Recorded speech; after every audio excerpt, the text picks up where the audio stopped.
தூக்கம் வந்துட்டு நல்லா இதெல்லாம் ரொம்ப தூக்கம் வந்துட்டு இவ்வளோ நேரம் முடிச்சு விளையாண்டு மணி என்ன ஆகுது பாருங்க. மணி என்ன 1:30 மணி ஆகுது. இப்போ தான் ஏன் தூக்கத்துக்கு ஆகுது.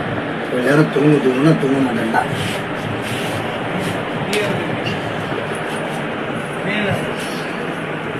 பின்னாடி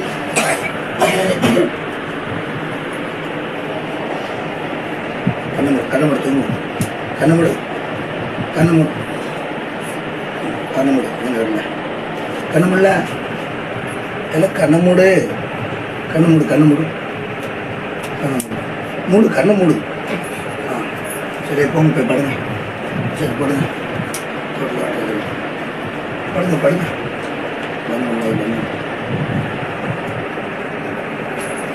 பண்ணுங்க